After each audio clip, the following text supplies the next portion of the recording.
Hello my dear students, कैसे हैं आप सब। दिस इज सोनिया कौशिक और आज हम करेंगे 11th क्लास का टॉपिक चैप्टर बायोमोलिक्यूल से। ठीक है, बहुत सारे टॉपिक्स हम लोग डिस्कस कर चुके हैं, like proteins, like we have discuss nucleic acids, और आज हम डिस्कस करेंगे स्टूडेंट बायोमोलिक्यूल चैप्टर से कार्बोहाइड्रेट्स। ठीक है, आज बेसिक कंसेप्ट करेंगे and in our next lecture एक और लेक्चर लूँगी मैं कार्बोहाइड्रेट से, तो वहाँ हम थोड़ा डिटेल में करेंगे।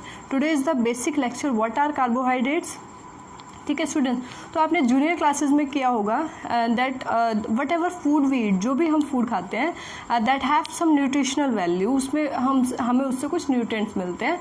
Alright, like we have a basic food like wheat and rice. ठीक है, हम रोटी या चपाती या हम राइस कहें तो ये बेसिक फूड हम क्यों खाते हैं student, that is to energy, for energy. So carbohydrates are basically, ठीक है, जनरल लैंग्वेज में हम बात करें student, so carbohydrates are energy giving food, energy giving food. अब एनर्जी कैसे मिलती है, तो देखिए स्टूडेंट्स, जो भी हम फूड सब्सटेंस खाते हैं उसका क्या होता है, डाइजेशन। डाइजेशन के बाद क्या होगा, डाइजेशन के बाद क्या होगा, कार्बोहाइड्रेट्स बनेंगे। ठीक है, कार्बोहाइड्रेट्स, जो डाइजेशन, फूड का डाइजेशन होगा, अगर कार्बोहाइड्रेट्स है तो ये डाइजेस्ट होकर क्या बन जाएंगे, it will form simple molecules बन जाएंगे। Example glucose. ठीक है, और ग्लूकोज किसका काम करेगा, एज एनर्जी सोर्स की तरह काम करेगा। एनर्जी सोर्स की तरह कैसे काम करेगा, so my dear students, we all know food का क्या होता है, डाइजेशन के साथ साथ फूड का क्या होता है, ऑक्सीडेशन। ठीक है, ऑक्सीडेशन कब होता है, ऑक्सीडेशन रेस्पिरेशन प्रोसेस से। Respiration is a process of oxidation of food to release energy. All right, so ये food substance the food substance that is used in respiration are called respiratory substrate। क्या कहते हैं उनको, respiratory substrate। ठीक है, जिससे हमें एनर्जी मिलती है। अब वो respiratory substrates my dear students, ये कार्बोहाइड्रेट्स भी हो सकते हैं, कार्बोहाइड्रेट्स। ठीक है, ये प्रोटीन भी हो सकते हैं and that may be fat, ये फैट भी हो सकते हैं। सो आज हम बात करें कार्बोहाइड्रेट्स की। So my dear students, carbohydrates की सिंपल फॉर्म की हम बात करें, ग्लूकोज, ये एनर्जी सोर्स का काम करती हैं। इसी तरीके से डिफरेंट, तो whatever energy is release, एनर्जी किस फॉर्म में रिलीज होती है student, energy release in the form of ATP. ATP क्या है, energy currency of our body, energy currency of our body. ठीक है, हमारी बॉडी में एनर्जी किस फॉर्म में यूज होती है, एटीपी। एटीपी क्या है, एडिनोसिन ट्राइफॉस्फेट। ठीक है, adenosine triphosphate. So my dear students, ATP को ही क्यों, डायरेक्ट ग्लूकोज को क्यों हम एनर्जी सोर्स यूज नहीं कर रहे, एटीपी को क्यों, तो एटीपी के अंदर क्या है, देखिए phosphate bonds. ATP have phosphate bonds, और फॉस्फेट्स बॉन्ड होते हैं स्टूडेंट्स हाई एनर्जी बॉन्ड्स। ठीक है, देखिए for example this is ATP. ATP के पास क्या है, देखिए एटीपी की बात करेंगे, एडिनोसिन और ट्राइफॉस्फेट, फॉस्फेट 1, 2 एंड 3। जब ये फॉस्फेट बॉन्ड ब्रेक होगा, जब ये फॉस्फेट बॉन्ड क्या होगा, ब्रेक होगा, तो क्या बनेगा, एनर्जी रिलीज होगी। ठीक है, जब ये एटीपी, अगर एक फॉस्फेट गया है तो क्या बन जाएगा, एडीपी, दो चले गए तो क्या बन जाएगा, एएमपी, एडिनोसिन डाइफॉस्फेट, और ये क्या बन जाएगा, मोनोफॉस्फेट। इनऑर्गेनिक फॉस्फेट क्या हो जाएगा, रिलीज हो जाएगा, एंड साथ में एनर्जी रिलीज होगी। तो ये phosphate bond are high energy bond that is present in ATP. ATP के अलावा जीटीपी की हम बात करें, that also act as energy molecule, या NADP, that is also having a phosphate group, so that also helps in energy giving source, as a energy giving source.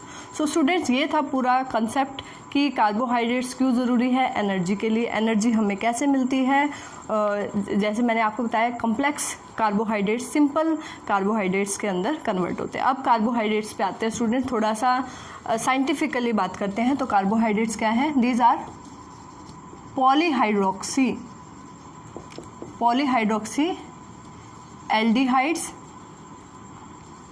Aldehydes और ketones.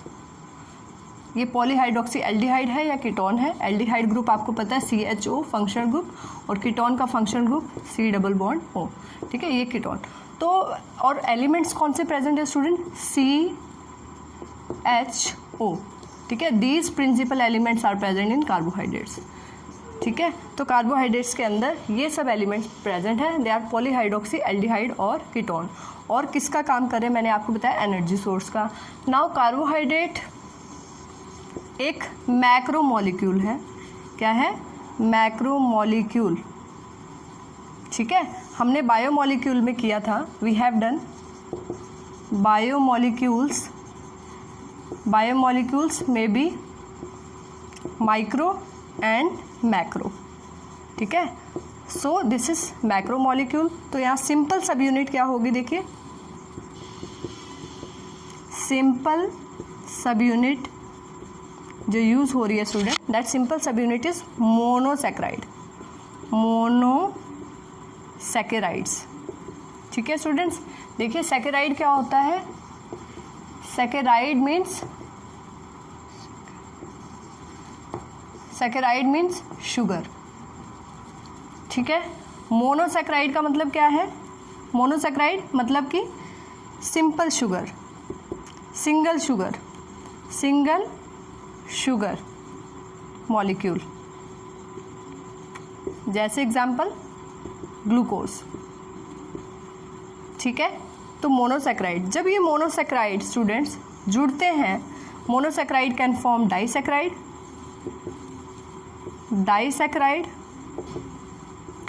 में कितनी शुगर होगी? 2 sugar molecule. Saccharide means sugar, ठीक है। Tie है तो 3, और इससे और अगर हम बात करें और कम्प्लेक्स तो क्या बन जाते हैं? पॉलीसैकेराइड्स, ठीक है। पॉलीसैकेराइड्स, और पॉलीसैकेराइड से पहले बन सकते हैं ओलिगोसैकेराइड्स, ठीक है। इसमें 3 या 4 इस तरह से 3-4 शुगर मॉलिक्यूल्स होंगे, शुगर मॉलिक्यूल्स, ठीक है। इसमें मोर नंबर, पॉलीसैकेराइड में क्या हो गए? मोर number of sugar molecule. Oligosaccharide से ज़्यादा शुगर मॉलिक्यूल्स यहाँ प्रेजेंट होंगे। सो सिंपल सी बात है स्टूडेंट, यहाँ पे monosaccharide is acting as a monomeric unit, ठीक है।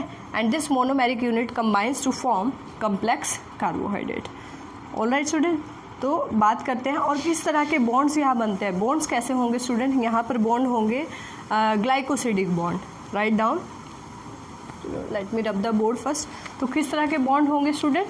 देखिए, जैसे हमने amino acids they have peptide bond जो प्रोटीन बनाते हैं, ठीक है। तो मोनोसैकेराइड्स के अंदर कैसे बॉन्ड प्रेजेंट होंगे? मोनोसैकेराइड में प्रेजेंट होंगे ग्लाइकोसिडिक बॉन्ड, ठीक है। फिर हम नेक्स्ट लेक्चर में हम डिस्कस करेंगे पॉलीसैकेराइड और मोनोसैकेराइड के और डिफरेंसेस एंड एग्जांपल्स के बारे में। देखिए, बॉन्ड की हम बात करें, बॉन्ड्स कैसे होते हैं स्टूडेंट? तो बॉन्ड होते हैं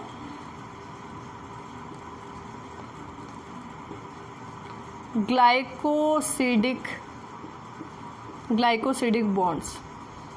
ऑलराइट, अब ये ग्लाइकोसिडिक बॉन्ड्स क्या हैं? देखिए, suppose this is glucose C6H12O6, this is glucose molecule.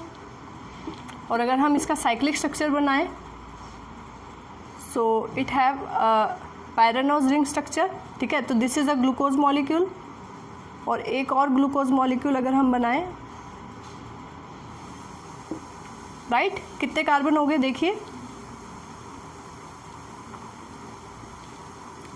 1 2 3 4 5 and this is 6. Clear? इसी तरीके से यहाँ कार्बन होंगे, ये स्टूडेंट ऐसे होगा, देखिए कैसे आप इनको शो कर सकते हैं। देखिए this is HOH, third position पे OH ऊपर रहेगा, HOH और CH2OH। ठीक है, सिमिलरली इधर होगा, देखिए HOH सेकंड पोजीशन, थर्ड पे देखिए OH, फोर्थ पे HOH और इधर CH2OH एंड H। ठीक है, यहाँ पर जो बॉन्ड होगा, आप देखिए स्टूडेंट, यहाँ जो बॉन्ड होगा कौन सा कार्बन है, first, second, third, fourth, fifth and this carbon is sixth. Alright, इधर भी तो ये कौन सा कार्बन है, दिस इज फर्स्ट। ठीक है, तो बॉन्ड यहाँ बनेगा स्टूडेंट इन दोनों के बीच में, यहाँ एक वाटर मॉलिक्यूल रिलीज हो जाएगा। ठीक है, क्या रिलीज हो जाएगा, वाटर, H2O रिलीज हो जाएगा यहाँ से। सो बॉन्ड कैसा बन गया, देखिए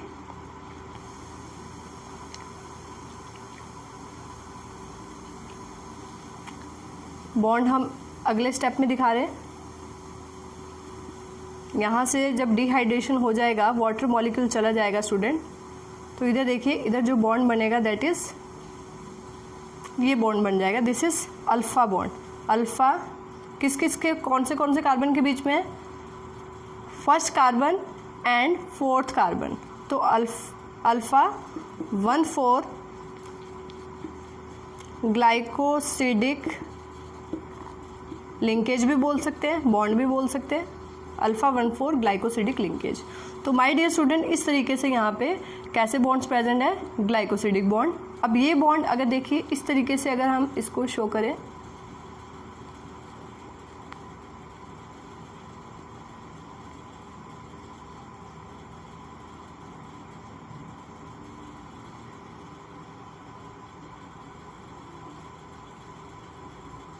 ठीक है, तो देखिए अगर ये बॉन्ड अगर शो कर रहे हैं हम दो, ये शुगर मॉलिक्यूल है स्टूडेंट, ये क्या है, this is glucose, this is again one more glucose. ठीक है, ये भी ग्लूकोज है, ये भी ग्लूकोज है। तो यहाँ देखिए student, if we are representing bond this side, तो this is beta 1,4 linkage, glycosidic linkage, beta 1,4 glycosidic linkage. ठीक है, सो ग्लूकोज क्या हो गया स्टूडेंट, ग्लूकोज यहाँ से क्या है, मोनोसैकेराइड।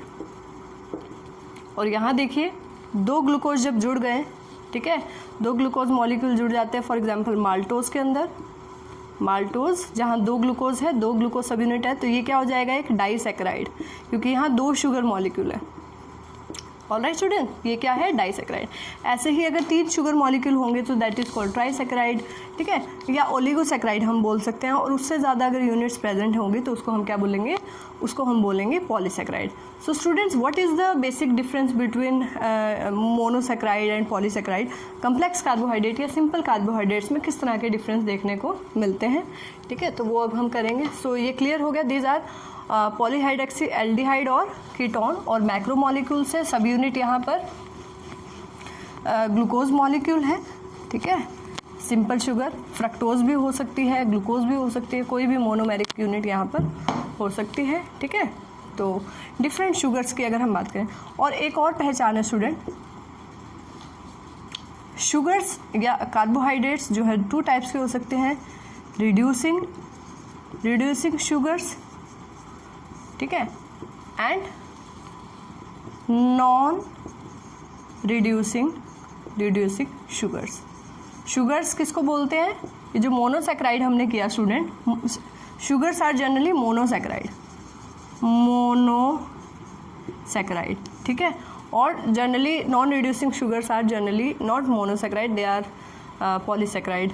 ठीक है, और ओलिगोसैकेराइड। सो रिड्यूसिंग शुगर्स कैसे होंगे students, reducing sugar they have free aldehyde और कीटोन ग्रुप, ताकि वो रिएक्ट कर सके। यहाँ पे नॉट फ्री, ठीक है, एल्डिहाइड और कीटोन ग्रुप फ्री नहीं है। Then it can reduce Benedict's solution, एक केमिकल सॉल्यूशन है स्टूडेंट्स, उसको ये रिड्यूस कर सकता है, Benedict solution and Fehling solution. Reducing sugar can reduce that, और यहाँ पे ये रिड्यूस नहीं कर पाएगा। And what actually happens here, cupric ions are reduced to cuprous ion. All right, cuprous ion. So that is the main and it cannot reduce. Example we can give here, sucrose, and here we can take example of glucose.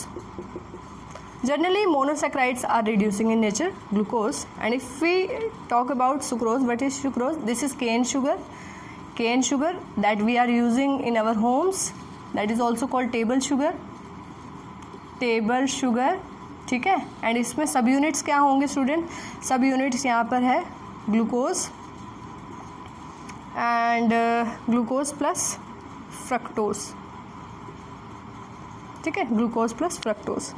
Alright, और अगर हम बात करें बाकी और examples की हम बात करें स्टूडेंट, सो माल्टोज की हमने बात की, माल्टोज क्या है student, this is malt sugar है। कहाँ प्रेजेंट होता है माल्ट शुगर, जर्मिनेटिंग सीड्स, इन जर्मिनेटिंग सीड्स। ऑलराइट, और एग्जांपल्स की बात करें,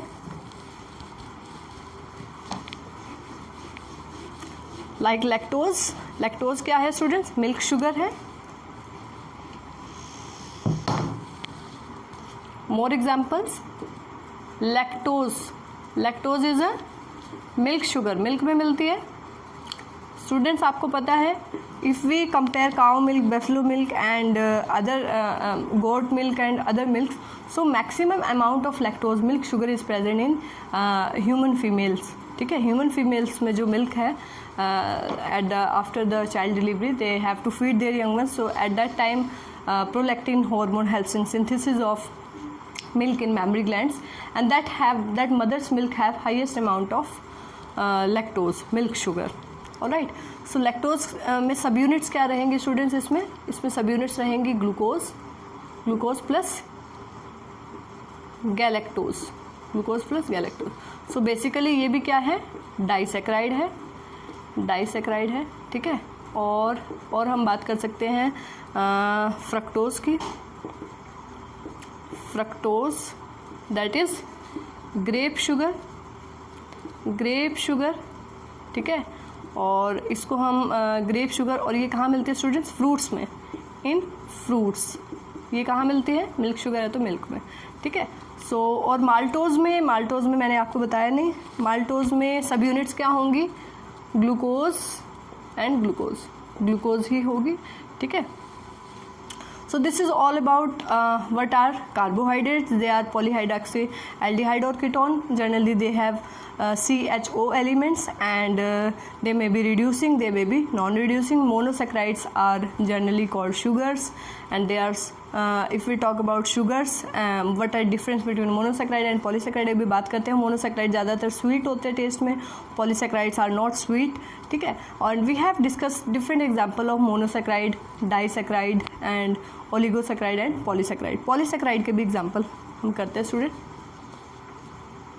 पॉलीसैक्राइड्स जिसमें ज़्यादा नंबर ऑफ सब यूनिट्स है, सेवरल नंबर, तो पॉलीसैक्राइड में हम एग्जाम्पल कर सकते हैं स्टार्च, ठीक है। We can take example of glycogen, we can take example of chitin et cetera, ठीक है। या फिर और क्या एग्जाम्पल ले सकते हैं, cellulose, where cellulose is present, cellulose कहाँ प्रेजेंट है student, so cellulose is generally present in cell walls of plants, ठीक है। सेल वॉल के अंदर प्रेजेंट है, सेल वॉल। स्टार्च क्या है, stored food in plants. What is glycogen, stored food in animals. This is present in cell wall of fungi and also in exoskeleton of insects insects या हम कहें arthropods, arthropoda phylum के अंदर आती है student, ठीक है, और it is present in cell wall. और we will discuss what type of sub unit they have, ठीक है। लाइक ग्लाइकोजन, ग्लाइकोजन कहाँ स्टोर होता है हमारी बॉडी में स्टूडेंट? लीवर के अंदर, ठीक है। स्टार्च कहाँ स्टोर होता है? स्पेशल सेल्स हैं अमाइलोप्लास्ट सेल्स, ठीक है, amyloplast, that is a type of plastids and all, colorless plastids that helps in storage of starch. So now last topic of today's lecture will be what is the basic difference between monosaccharides and polysaccharide. Basic difference क्या है?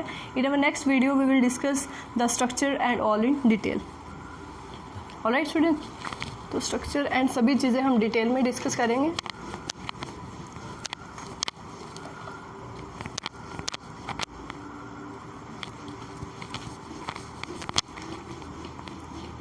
So now आपको पता लग गया student monosaccharides क्या है? Simple सब unit है। जब सिंपल सब यूनिट ग्लाइकोसिडिक बॉन्ड से जुड़ती है तो इट विल फॉर्म पॉलीसैकेराइड्स, ठीक है, पॉलीसैकेराइड बनाती है। सो मोनोसैकेराइड्स जैसे ग्लूकोज आपने किया, सिंगल सब यूनिट। तो डिफरेंस करते हैं student, what is the difference between monosaccharides, ठीक है, मोनोसैकेराइड्स के बीच में डिफरेंस करेंगे and we will discuss polysaccharides, ठीक है, पॉलीसैकेराइड डिफरेंस की बात करेंगे हम। तो देखिए स्टूडेंट्स, मोनोसैकेराइड क्या है? मोनोमेरिक सब यूनिट है। दिस इज पॉलीमेरिक स्ट्रक्चर है। ऑलराइट, मोनोसैकेराइड्स की अगर हम बात करें, इनको शुगर्स कहा जाता है, स्वीट इन टेस्ट,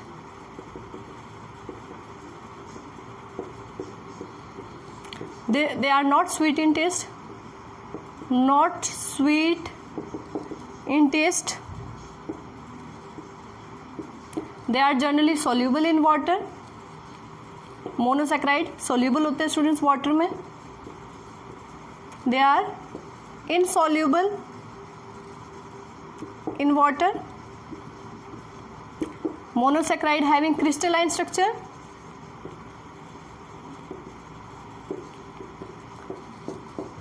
polysaccharide में नॉन क्रिस्टलाइन स्ट्रक्चर, ठीक है। मोनोसैकेराइड ज़्यादातर कैसे होते हैं student? Reducing Benedict solution and falling solution को रिड्यूस करते हैं, क्यूप्रिक आयन को क्यूप्रस में चेंज करते हैं, रिड्यूसिंग इन नेचर। और ये कैसे होंगे? नॉन रिड्यूसिंग इन नेचर, ठीक है। एग्जाम्पल हमने बात की मोनोसैकेराइड की, ग्लूकोज, यहाँ हमने बहुत सारे एग्जाम्पल किए, जैसे we can take example of starch, glycogen,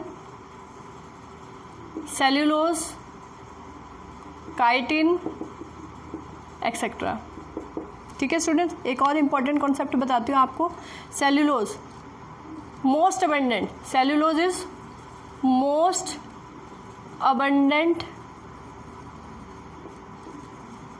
biomolecule या कार्बोहाइड्रेट, पॉलीसैकेराइड भी बोल सकते हैं। मोस्ट अबंडेंट पॉलीसैकेराइड कौन सा है? Cellulose, because it is present in cell wall of plant. Second most abundant polysaccharide जो कि एक बायोमोलिक्यूल है। Second most abundant is chitin and it is present, where it is present? It is present in exoskeleton of arthropods and insects, and it is also present in cell wall of fungi. So my dear student, as you all know, arthropoda is the largest kingdom in animals, all right, and if we talk about plants and animals, so plants are more in number. So first is cellulose, that is present in cell wall of plant, and second one is chitin, that is present in exoskeleton of arthropods and in you can say cell wall of fungi.